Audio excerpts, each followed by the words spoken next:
दोस्तों कैसे हैं आप सभी लोग। एक बार फिर से स्वागत है आपका हमारे YouTube channel study with Yogesh में।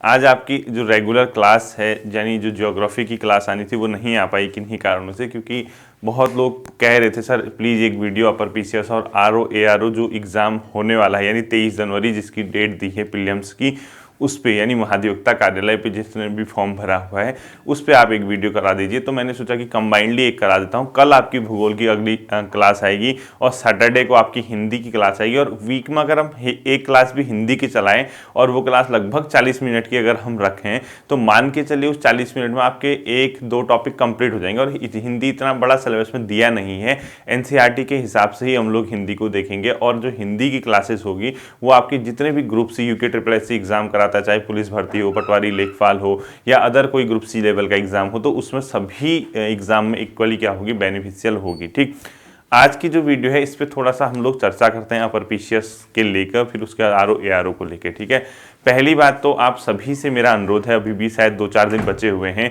फॉर्म आप सभी लोग भर लेना, क्योंकि ये निकलना न निकलना वो बात की बात है। एक मतलब जैसे आप फॉर्म भरेंगे तो एटलीस्ट जो प्रीलिम्स होगा यानी जो प्री एग्जाम होगा उसमें जो 150 नंबर का पेपर आएगा जीएस वगैरह, अगर आप उसको पूरे मनोयोग से उसका मतलब जाते हैं, उसका अध्ययन करते हैं या अपनी स्टडी को कंटिन्यू करते हैं, तो आपको एक एग्जाम देने से फ़ायदा होगा। फ़ायदा ये होगा उसके सहायता से आपको ग्रुप सी लेवल की जीएस अच्छी खासी बन जाएगी, ग्रुप सी लेवल की हिंदी अच्छी खासी, सॉरी हिंदी नहीं, उत्तराखंड अच्छी बन जाएगी। तो कहीं ना कहीं चीज़ें लिंक करते हैं। बाकी जो विद्यार्थी अपर पीसीएस के लिए ही तैयारी कर रहे हैं उनका मेंस वगैरह वो अभी फिलहाल आप थोड़ा सा उसको स्किप करना, क्योंकि थोड़ा टाइम आप प्रीलिम्स को अभी दीजिए।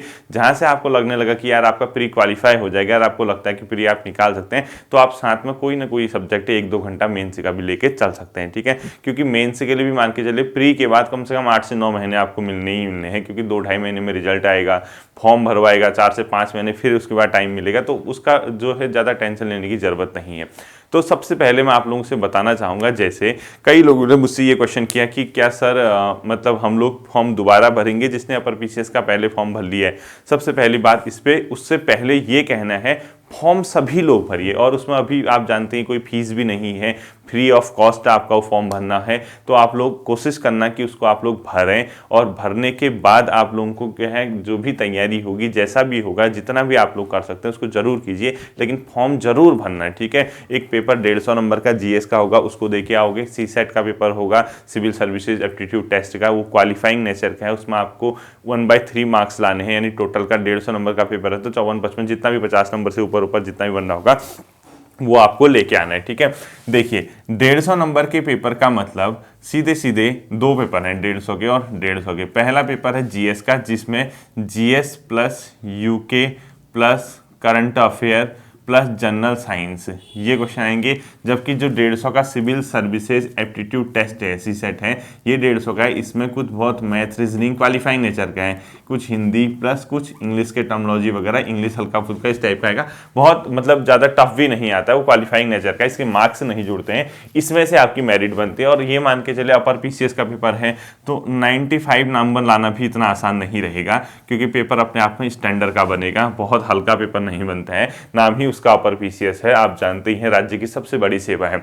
सबसे पहली बात, क्या फॉर्म दोबारा भरने हैं, ये जैसे बहुत से लोगों ने क्वेश्चन किया क्या सर फॉर्म को दोबारा भरना है, तो मैं आपसे कहूंगा फॉर्म आप लॉगिन करेंगे। ठीक है, जैसे आपने पहले भरा है, अभी जो नया लिंक आया उस पे जाएंगे, वहां अपनी लॉगिन करेंगे। लॉगिन करने के बाद फर्स्ट सेकंड थर्ड पोजीशन पे टॉप में देखना कुछ न्यू क्वालिफिकेशन या कुछ जो मतलब एक्स्ट्रा आपकी क्वालिफिकेशन उस पर आपको पूछा होगा, तो उसको क्लिक करना। वहां क्लिक करने के बाद आप चेक करना जो उसने पॉइंट दिए होंगे, क्या आप सोशियोलॉजी वाले हैं, क्या आपको सोशल वर्क का अनुभव है, क्या आपने कोई राज्य सरकार के अंदर कोई सोशल वर्क का डिप्लोमा या डिग्री धारण की, कुछ इस टाइप के कुछ पॉइंट दिए होंगे। अगर आपकी कोई उनमें से आपने किया हुआ है, कोई इसेंशियल जो मतलब दी हुई जो पॉइंट लिस्ट दिया हुआ है उसमें किया है तो उसमें यस कीजिए, नहीं किया तो नो कीजिए, और उसका प्रिंट आउट निकाल लीजिए, फॉर्म ऑटोमेटिकली फिल हो जाएगा। कहने का मतलब नो जो पोस्ट आई है उसके लिए फॉर्म फिल नहीं करना है, आप जाइए, लॉगिन कीजिए, लॉगिन करने के बाद फर्स्ट सेकंड थर्ड पोजीशन पे संभवतः वो है और वो पॉइंट आपका लिखा होगा कि एक्स्ट्रा क्वालिफिकेशन या कुछ ऐसा ही कुछ लिखा है, टॉप में देखना आपको, उस पर क्लिक करना। उसके बाद आपसे पूछेगा कि आपने ये किया है, ऐसा है वैसा है, तो आपको टिक करने हैं उसमें यस नो, जो नहीं किया पूरा नो कर देना, किया है तो यस करना, जो भी आपके पास है। अगर आपके पास कोई ऐसी पोस्ट जो निकली है, आप उसके लिए यस करते हैं और आप उसके लिए एलिजिबल हैं, तो स्वतः ही आपका फॉर्म भरा हुआ माना जाएगा। और अन्यथा आपका नहीं है तो आप नो कीजिए और प्रिंट आउट निकाल लीजिए, इसके अलावा कुछ भी नहीं करना है, ठीक है। बाकी आपको कोई काम नहीं करना, कोई पोस्ट वगैरह सेलेक्ट नहीं करनी है, उसमें ऐसा कुछ नहीं है। तो आप लोगों से मेरा एक अनुरोध है कि आप लोग क्या करेंगे, जितने भी छात्र हैं, जितने भी एस्पिरेंट हैं, आप सभी जितना मेरे साथ तैयारी करते हैं, आपसे मैं रिक्वेस्ट करूंगा कि अपर पीसीएस का फॉर्म भर लेना। निकलना न निकलना ये दूसरा बात है, यानी दूसरी चीज है। आपको एक पेपर देने का अनुभव होगा, आप जाएंगे, उसकी सहायता से आपको ग्रुप सी लेवल के जितने भी छात्र तैयारी कर रहे हैं वहां कहीं ना कहीं उसका फायदा होगा। ये मेरा व्यक्तिगत एक्सपीरियंस है और आप इसको अपने मतलब मान के चलिए कि गुरु कुछ बता रहे हैं तो कुछ ना कुछ उसका एक लॉजिक होगा और ये लॉजिक निश्चित रूप से आपके लिए क्या होगा, फायदेमंद सिद्ध होगा, ठीक है। अब देखिए इसके जो तैयारी है, कैसे इसकी तैयारी और इसके एग्जाम डेट को लेकर कई लोगों ने मुझसे क्वेश्चन पूछे। देखिए पहले जो एग्जाम था, वैसे जब दोबारा फॉर्म नहीं आए हुए थे तो पहले जो था इसका स्टार्टिंग मतलब में जब फॉर्म निकला था, जो जनवरी में इसका टेंटेटिव माना गया था, उसके बाद फॉर्म दोबारा उसमें करेक्शन मतलब कुछ पोस्टें ऐड हुई, एसडीएम वगैरह की पोस्टें ऐड हुई, तो उसके बाद इसकी जो डेट रखी गई लगभग तो फरवरी माह के 13 फरवरी के समथिंग इसकी डेट रखी गई। लेकिन चूंकि फरवरी में यहाँ इलेक्शन होने की भरपूर संभावना है, यानी कंप्लीटली ये चांसेज हैं कि यहाँ पे फरवरी में इलेक्शन होंगे, तो इलेक्शन की वजह से तो संभवतः एक अब यहाँ पे शायद कोई एग्जाम पढ़ रहा है किसी न किसी, चाहे यूपी पीसीएस का पता नहीं कोई एग्जाम पढ़ रहा है, तो शायद ये वाली डेट तो नहीं होगी। उसके बाद आता है फरवरी लगभग 20 के आसपास, 20-21, जब भी संडे पड़ रहा है आप चेक कर लेना।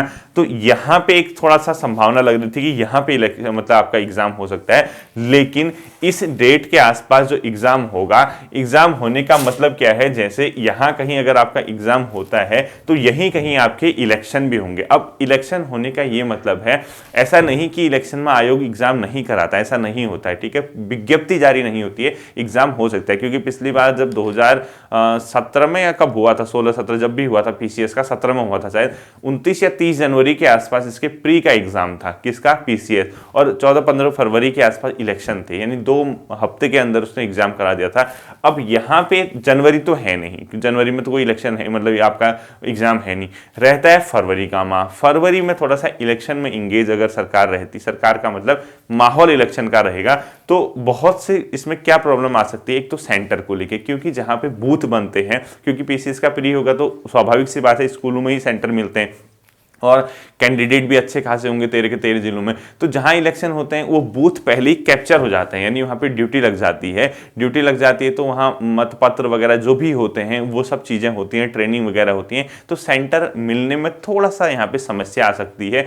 दूसरी बात, कई लोग ऐसे होंगे जो सरकारी सेवा में ऑलरेडी होंगे, तो उन्हें क्या होता है, इलेक्शन वगैरह की ड्यूटी में एक जगह से दूसरी जगह लगाया जाता है, मतलब वो इलेक्शन की ड्यूटी में होते हैं, तो उस वजह से उन लोगों ने भी फॉर्म भरा होता है, तो शायद आयोग फरवरी माह में इलेक्शन मतलब ये आपका एग्जाम ना कराए, ठीक है। बहुत कम चांसेस हैं कि फरवरी माह में एग्जाम होगा, लगभग 10% चांस है। अब ये नहीं कि सर ने कहा है तो नहीं होगा, ऐसा नहीं कह रहा मैं, हो सकता है, बाकी जो 10% चांसेस हैं कि होने का, तो ये 10% में हो भी तो सकता है, लेकिन बहुत मुश्किल है। और क्यों मुश्किल है मैंने आपको बता दिया।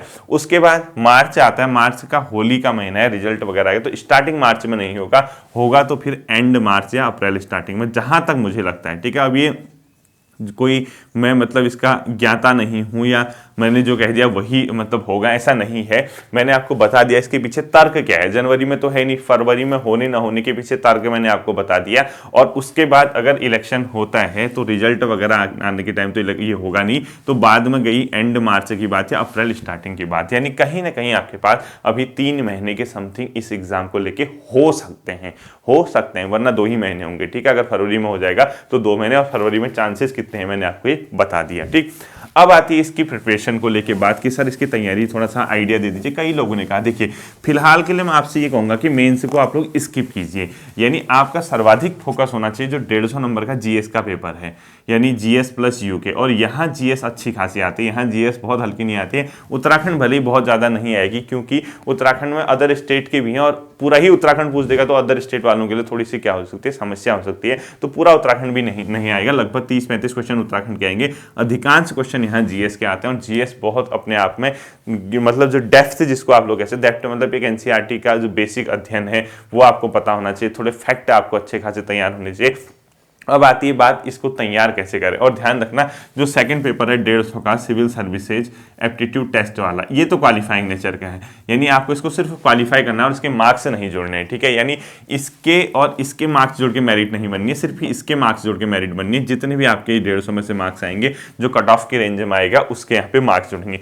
तैयारी के लिए देखिए कुछ नहीं, अभी फिलहाल आपको क्या करना है, 2-2.5 महीना जब जितना भी आपके पास समय है, आप लोगों को मैं अनुरोध करूंगा इसकी अगर आपको तैयारी करनी है तो अभी सिर्फ और सिर्फ प्रीलिम्स पे ध्यान दीजिए, मेंस को साथ देके मत चलिए। क्योंकि अगर जिस दिन आपको पता चल गया कि आयोग फरवरी में एग्जाम नहीं कराने वाला है, तब तक आपका यहाँ प्री बहुत अच्छा तैयार हो जाएगा, प्री बहुत अच्छा तैयार हो जाएगा, जहां से आपको कॉन्फिडेंस आ जाएगी कि यार आपका प्री क्वालिफाई हो सकता है, आप लोग इसको कर सकते हैं। तो आप उसके तुरंत बाद क्या कर लेना, मेंस का जैसे कोई एक सब्जेक्ट आधा घंटा, 1 घंटा, 2 घंटा, 1.5 घंटा, जितना भी आपको टॉपिक 1-1.5 महीना देखते हैं यानी प्री एग्जाम तक, तो उसमें कोई ज्यादा आपको लोड नहीं पड़ेगा, तो धीरे धीरे आप उसको लेके चल सकते हैं, ठीक है। हालांकि अधिकांश समय आपको यहां देना है, और इसमें सिर्फ वही छात्र अधिकांश समय देगा जिसको लगता है कि यार प्री उसके लिए बहुत दूर की कौड़ी है, यानी बहुत आपके लिए टफ चीज हो रही है। और जब आपको ये लगेगा कि यार आपका प्री तैयार है, आपने ठीक ठाक प्री पढ़ा है, आपको कॉन्फिडेंस है कि आप प्री क्वालिफाई कर जाएंगे, तो आप साथ में मेंस का कोई एक सब्जेक्ट लेके चल सकते हैं, लेकिन भरोसा खुद पे होना चाहिए कि आप लोग प्री का एग्जाम निकाल सकते हैं, ठीक है। अब आते हैं तैयारी की बात।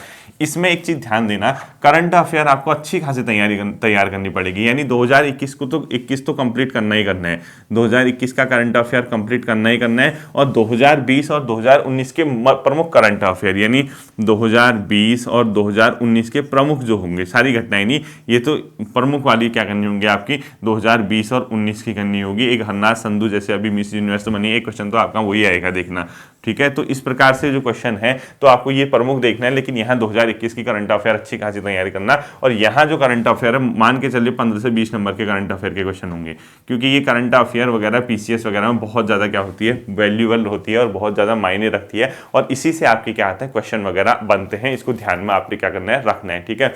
अब आता है सर मेन चीज ये बताइए कि जीएस जो पढ़े वो कैसे पढ़े। देखिए उत्तराखंड का जो पोर्शन है, उत्तराखंड मैंने आपको जितनी पढ़ाई है अगर आपने उसको कवर किया है तो उत्तराखंड आपका इजीली हो जाएगा। आप परीक्षावाणी पढ़िए, उसके साथ विंसर ईयर बुक पढ़ना। अगर विंसर ईयर बुक जिसके पास नहीं है तो अभी मत लेना, वो आपकी नई जो 2021 का एडिशन आएगा, नया जो एडिशन आएगा वो जनवरी मिड तक या जनवरी एंड तक निकल जाएगा, उसको ले लेना, पुराने साल की मत लेना। बाई चांस आपकी एग्जाम डेट आ जाती है और नया वाला अगर जो विंसर पब्लिकेशन की जो करंट अफेयर उत्तराखंड की आती है, ईयरली बुक आती है, विंसर ईयर बुक बोलते हैं उसको, वो नहीं मिलती है, तब जाके आप 2020 का लेना। अभी फिलहाल मत लेना, जिसके पास नहीं है वो 2021 का ही लेना, वेट कर लेना 1 महीने का, तो जनवरी मिड में लोगे तो तब भी वो आपका तैयार हो जाएगा एग्जाम तक, परेशान होने की जरूरत नहीं है। तो उत्तराखंड के लिए जो सोर्स मैंने आपको बताया है परीक्षावाणी के साथ साथ आप लोग क्या कर सकते हैं, विंसर ईयर बुक पढ़ सकते हैं, ठीक है, विंसर ईयर बुक पढ़ सकते हैं। तो इससे आपका प्री तैयार हो जाएगा, मान के चलिए लगभग तैयार हो जाएगा। बाकी उत्तराखंड इतिहास नहीं मिलेगा आपको परीक्षावाणी वगैरह में। उत्तराखंड के इतिहास के लिए मैंने आपको उत्तराखंड हिस्ट्री की वीडियो फोल्डर बनाया है प्लेलिस्ट में, उत्तराखंड इतिहास नाम से, वहां लगभग 40 वीडियो के समथिंग होंगी, आप वहां से इतिहास का पोर्शन तैयार कर सकते हैं। तो एक ओवरऑल अगर आप कंक्लूजन निकालेंगे 30 नंबर की उत्तराखंड आती है तो 22-23 नंबर आप उत्तराखंड इजिली कंफर्ट क्या कर सकते हैं, कवर कर सकते हैं। और उससे ज्यादा 4-5 क्वेश्चन 7-8 क्वेश्चन नहीं भी आए तो उसके लिए बहुत ज्यादा पैनिक लेने की जरूरत नहीं, क्योंकि इसका नेचर क्वालिफाइंग है और क्वालिफाइंग पेपर को क्वालिफाइंग तरह से ही आप क्या कर सकते हैं, डील कर सकते हैं, ठीक है। रहता है जीएस का पोर्शन। देखो जीएस के लिए क्या करना है, एनसीईआरटी अगर आपके पास सार है कोई, एनसीईआरटी सार, ये तो मस्ट होती है क्योंकि ये ना बेसिक चीजें पूछते हैं। एनसीईआरटी सार वगैरह की कोई किताब होगी आपके पास तो आप लोग वो ले लेना। आप अलग अलग एनसीईआरटी की किताबें लोगे, उसको पढ़ोगे तो आपका समय बहुत निकल जाएगा, ठीक है। इतना समय क्योंकि है नहीं। अगर बाई चांस अगर आप एनसीईआरटी सार नहीं पढ़ना चाहते हैं, ध्यान से सुनना, बाई चांस अगर आप एनसीईआरटी सार नहीं पढ़ना चाहते, समय का अभाव है, तो आप लोग क्या कर सकते हैं, हिस्ट्री, पॉलिटी, जियोग्राफी और इकोनॉमिक्स और एनवायरनमेंट और जनरल साइंस से तो फिर चलो अभी छोड़ दीजिए। ये जो है इसी से क्वेश्चन बनते हैं आपके बेसिकली, ठीक है। अब इसके कई सोर्स हैं। एक तो आप लोग एक काम कर सकते हैं कि हर सब्जेक्ट की स्पेसिफिक राइटर की बुक ले सकते हैं ताकि आपके मेंस में भी काम आए। अब डिपेंड ये करता है कि आप उसको कितनी जल्दी कवर कर सकते हैं, यानी आपके पास कितना स्किल है उसको कवर करने का। जैसे इन सब्जेक्ट्स की बुक आती है, चाहे आप हिस्ट्री सतीश चंद्रा की ले लो, या रोमिला थापर जी की ले लो, विपिन चंद्रा जी की ले लो, या पॉलिटी एन लक्ष्मीकांत जी की ले लो, या आप ज्योग्राफी की कोई अदर बुक ले लो, भारत का भूगोल वगैरह, विश्व का भूगोल। इकोनॉमी आप चाहे रमेश एंड लाल की लें या रमेश सिंह की लें, किसी की भी लें तो, या प्रतियोगिता दर्पण भी आता है एक अतिरिक्त अंक इसका, किसका, इकोनॉमिक्स का, चाहे वो लें। अगर आप एक काम करेंगे, एक काम आपका ये भी हो सकता है कि अगर आप इन सब्जेक्ट्स की प्रतियोगिता दर्पण अतिरिक्तांक नाम से एक बुक आती है, अगर पीडी प्रतियोगिता दर्पण अतिरिक्तांक वो ले तो वो भी प्री में आपके लिए क्या हो सकता है, बेनिफिशियल साबित हो सकता है। अदर सोर्स अगर आप इसकी बात करें प्रीलिम्स को, प्री के एग्जाम को लेके, जैसे कई सोर्स हैं इसके, जैसे आप लोग सर्च करेंगे, जैसे दृष्टि आईएएस वाला है वो भी इनको बनाते हैं। इनका एक मतलब आपको ब्रीफ में मिल जाएगा इन सारे सब्जेक्ट का, वो भी चाहे तो आप उसकी ओर जा सकते हैं। लेकिन आप कुछ भी करें, फाइनली आप जो भी पढ़ेंगे घट्टा चक्र से उसकी प्रैक्टिस कर लेना, ठीक है। यानी आप जो भी आप देखो किताब सबका, आप देखो लोग, अगर मैं यहाँ पे बताऊं ये किताब लो, लोगों को लगता है प्रमोट कर रहा है दूसरी किताबों को, ठीक है। तो मैं इन कामों से बचता हूं, तो इसीलिए मैं डायरेक्टली इस मंच पे आके किताब आपको रिकमेंड नहीं करता हूं जनरली, क्योंकि सबकी अपनी अपनी चॉइस होती है। तो आप कोई भी मार्केट से कोई भी किसी भी प्रकार की एक ठीक ठाक राइटर की किताब ले सकते हैं, लेकिन इनको लेने के बाद आपको प्रैक्टिस घटना चक्र से करनी चाहिए। मेरा व्यक्तिगत अनुभव है कि आपको इससे फायदा होगा घटना चक्र से, क्योंकि घटना चक्र एमसीक्यू वाली है, ठीक है। एमसीक्यू जीएस पुनर्लोकन, जीएस पुनर्लोकन करके एक बुक आएगी, पुनर्लोकन जो भी लिखा होगा, तो उससे आप प्रैक्टिस कर सकते हैं अलग अलग सब्जेक्ट की, और यहां से आप कोई ना कोई स्पेसिफिक बुक ले सकते हैं। साथ ही साथ करंट अफेयर आप लोग तैयार कीजिए। करंट अफेयर सालाना अगर आपको पढ़नी है तो आप प्रतियोगिता दर्पण की ईयरली बुक आ जाएगी अभी जनवरी स्टार्टिंग में, तो आप लोग वो वाली किताब को प्रिपेयर कर सकते हैं। इसके माध्यम से ओवरऑल व्यू अगर आपका होगा तो आप जीएस में ठीक ठाक मार्क्स तक पहुंच सकते हैं। बहुत आसानी से आप लोग जीएस में स्कोर कर जाएंगे 100, 105, 110, ये काफी मार्क्स होते हैं, ठीक है। इतना आपको करना होगा, लेकिन आपसे रिक्वेस्ट है इसके सिलेबस के अकॉर्डिंग पढ़ना, यानी आंख बंद करके मत पढ़ देना। इसका सिलेबस आपको पता होगा, सिलेबस में जो भी टॉपिक दिए हैं, चाहे भूगोल के टॉपिक हैं, एक पॉलिटी के, अब कई टॉपिक तो मैं ही खुद करा दूंगा। जैसे भूगोल का वायुमंडल वाला कराया आपका सिलेबस में, भूगोल का अक्षांश से देशांतर कराया आपके सिलेबस में, पृथ्वी की आंतरिक संरचना कराऊंगा आपके सिलेबस में होगा, भूकंप, ज्वालामुखी, मैदान, पर्वत, चट्टान सब कराऊंगा आपके सिलेबस में होगा। कई चीजें ऐसी होंगी जो आपके एग्जाम तक मैं ही यहाँ पे करा चुका हूँ, तो वहां से भी आप फायदा ले सकते हैं, लेकिन पढ़ना सिलेबस से, ठीक है। Polity, history, economy, geography, environment जो भी होगा सिलेबस वाइज उसके एक एक टॉपिक को कवर करो, और सिलेबस से कवर करने से ही आपको फायदा होगा। आंख बंद करके कुछ भी मत पढ़ते जाना, सिलेबस निकालो, साइट पे सिलेबस है, उसी की साइट पे चेक करो, जो फॉर्म भरने का लिंक है उसी में सिलेबस होगा, उसमें देखो कि हिस्ट्री में कौन सी टॉपिक दिया है, एक टॉपिक, दो टॉपिक डेली पढ़ो, पॉलिटी का कौन सा टॉपिक दिया है, एक टॉपिक, दो टॉपिक, उसको कवर करो। ऐसे ऐसे करके आपका मेंस में भी कवर हो जाएगा, आपका प्रीलिम्स में भी कवर हो जाएगा। इस प्रकार से आपकी पूरी की पूरी पीसीएस के प्रीलिम्स को लेके एक प्रकार की स्ट्रेटेजी, एक प्रकार का टाइम टेबल बनाओ, दो सब्जेक्ट सुबह पढ़ो, दो शाम को पढ़ो, इस प्रकार से आप लोगों को लेके चलना होगा, तब जाके आप इजीली इसमें कंफर्टेबल होके 100 मार्क्स के समथिंग स्कोर कर पाएंगे, और वही चीज आपकी मेंस के लिए भी बहुत ज्यादा फायदेमंद सिद्ध होगी, ठीक है। ये था आपका पीसीएस। अब इसके बाद थोड़ा सा देखना 5 मिनट आरओ और एआरओ की विज्ञप्ति को लेके देखें।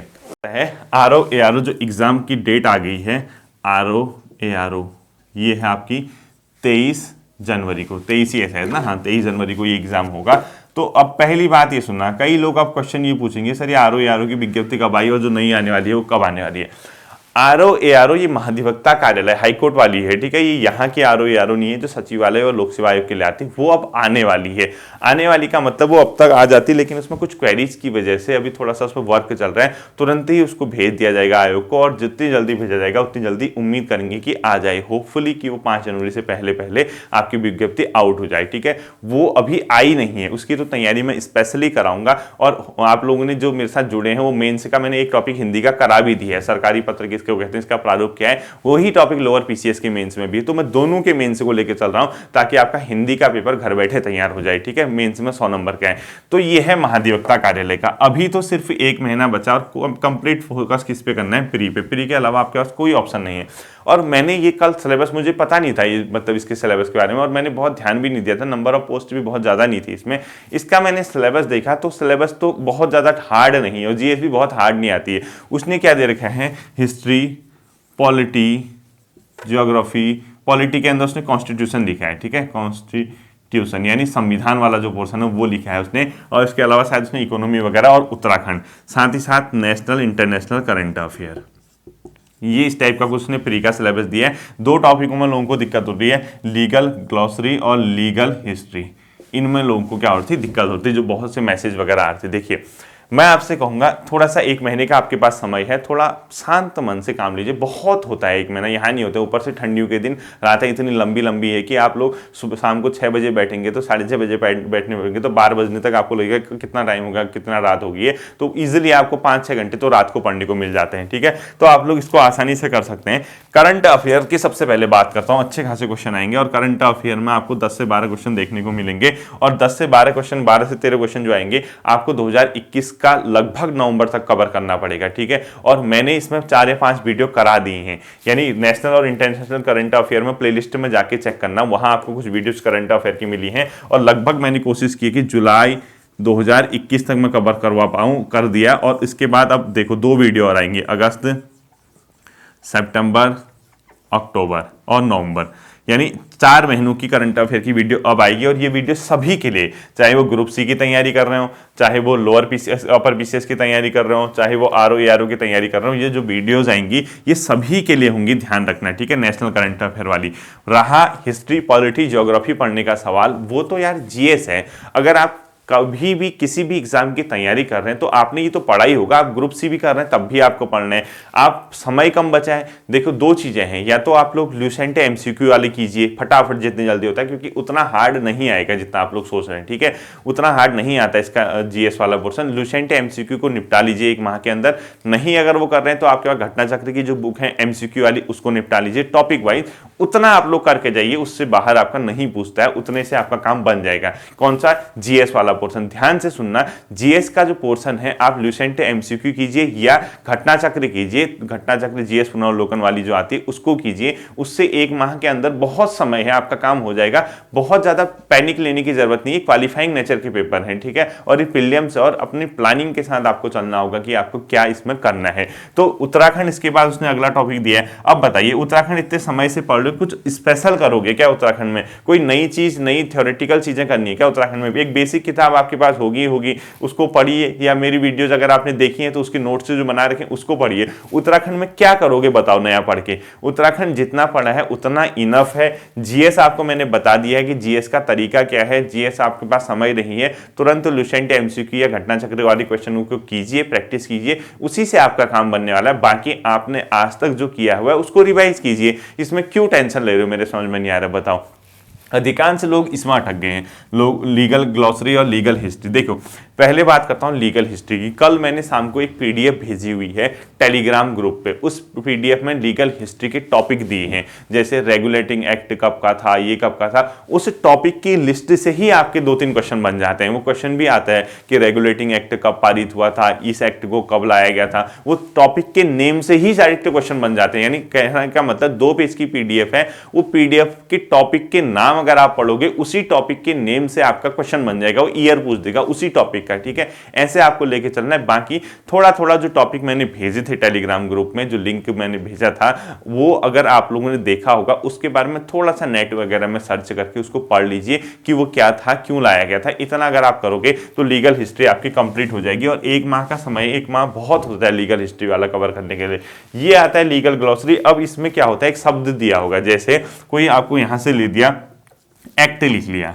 एक्ट के ऑप्शन क्या होता है, एक्ट, व्हाट इज एक्ट, यानी एक्ट लिखा होगा, यहाँ ऑप्शन दिए होंगे 4, ये क्या है, पार्लियामेंट द्वारा पारित, राष्ट्रपति द्वारा सिग्नेचर के बाद, इस टाइप का। ये यानी आपको सीधे सीधे ए से जेड तक के जो शब्द लगते हैं बेसिकली कानून वगैरह कोर्ट वगैरह में, इधर उधर जो विधिक शब्द हैं, लीगल शब्द हैं, वैधानिक शब्द हैं, उनका अर्थ पूछा जाता है इस प्रकार से 4 ऑप्शन के साथ। तो ये लीगल ग्लॉसरी वाला जो है वो सबको व्यक्तिगत तौर पे करना है, क्योंकि इसकी वर्ड मीनिंग तो कराई नहीं जाएगी यहाँ, और ये जो पोर्शन क्वेश्चन है ऐसे ही आता है। और इसकी मैंने पीडीएफ भेजी हुई है कल ही टेलीग्राम ग्रुप पे। उस पीडीएफ में इतने लगभग 500-700 वर्ड होंगे। अब पता नहीं कितने लोग उसको कवर कर पाते हैं, कितने लोगों को वो आता है। 2-2, 4-4 शब्द डेली पढ़िए। 10 शब्द का टारगेट बनाइए कि ए वाले पढ़ लेता हूँ आज 10 30 दिनों में 300 शब्द आपके कवर हो जाएंगे। और उन 300 में से 2 या 3 भी अगर क्वेश्चन आ गए, 4 क्वेश्चन भी आ गए तो बहुत होते हैं। ठीक है, कई चीजें आपको ऑलरेडी आती होंगी। वो क्वेश्चन ही ऐसे पूछता है कि एक शब्द दिया होगा, इसकी मीनिंग क्या होती है, इस प्रकार से ही वो क्वेश्चन करता है। इसको आप लोग ध्यान में रखेंगे। ठीक है, तो जो पीडीएफ मैंने भेजी है, इसकी पीडीएफ टेलीग्राम, अब कई लोगों के पास मेरा टेलीग्राम ग्रुप का लिंक ही नहीं है। आप लोग चैनल पे जाइए, चैनल के अबाउट वाले सेक्शन में जाना, चैनल के मेन पेज पे जाइए, लास्ट में अबाउट लिखा होगा, 2 होंगे, एक टेलीग्राम ग्रुप, एक टेलीग्राम चैनल। टेलीग्राम ग्रुप पे क्लिक कीजिए, लगातार क्लिक करते जाइए जब तक रिलोड कहता है। रिलोड कहते रहेगा, रिलोड पे ही ओके कीजिए, बैक मत आइए, रिलोड पे ही क्लिक कीजिए। फिर भी नहीं खुल रहा, टेलीग्राम को अपडेट कीजिए प्ले स्टोर से। फिर भी नहीं खुल रहा तो टेलीग्राम चैनल पे आ जाइए। टेलीग्राम चैनल पे आ जाइए। टेलीग्राम चैनल पे जैसे ही जाओगे, 7-7.5 हजार मेंबर्स टेलीग्राम चैनल पे हैं, 22-23 हजार टेलीग्राम ग्रुप पे हैं।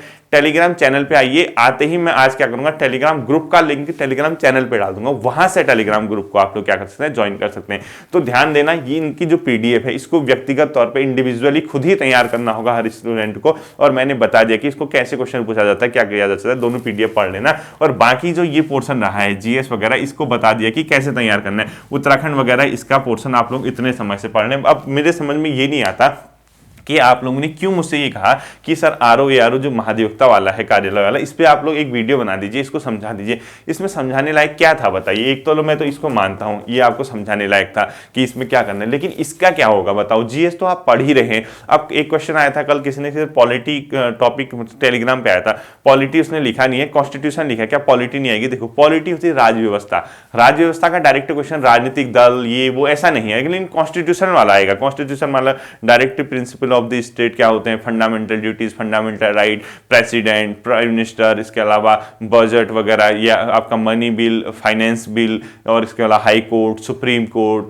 गवर्नर, सीएम, और इस टाइप की जो पार्लियामेंट वगैरह, ये जो है कॉन्स्टिट्यूशन में डायरेक्ट लिखी गई है, जिसका आर्टिकल है फाइनेंस कमीशन, इलेक्शन कमीशन, कुछ भी मतलब जिसका संविधान में वर्णन है, वो वाली चीजें आएंगी। कई लोगों को पॉलिटी और कॉन्स्टिट्यूशन में कंफ्यूजन होता है। पॉलिटी राज्य व्यवस्था होती है और राज्य व्यवस्था कॉन्स्टिट्यूशन संविधान होता है। वो पॉलिटी के अंदर ही हम लोग कॉन्स्टिट्यूशन का भी अध्ययन करते हैं, और स्पेशली उसने कॉन्स्टिट्यूशन लिखा है, तो आपको संविधान पढ़ना है। कोई राजनीतिक दलों के बारे में, राजनीतिक इतिहास के बारे में, इस टाइप की चीजें नहीं पढ़नी है। ठीक है, तो आप लोग इतना करेंगे तो इजिली आपका क्या हो जाएगा, एक कंफर्ट जोन में आ जाएगा प्री को क्वालिफाई करने के। बहुत हार्ड नहीं आएगा। करंट अफेयर पे आपको थोड़ा सा क्या करना है, फोकस करना है। ठीक है, टेलीग्राम ग्रुप पे जुड़ जाना, गाइड में बीच बीच में करता रहूंगा। ठीक, फिर मिलते हैं आपके साथ अगले सेशन में। आप ये अच्छे से इसको समझ गए होंगे, ध्यान में रखना।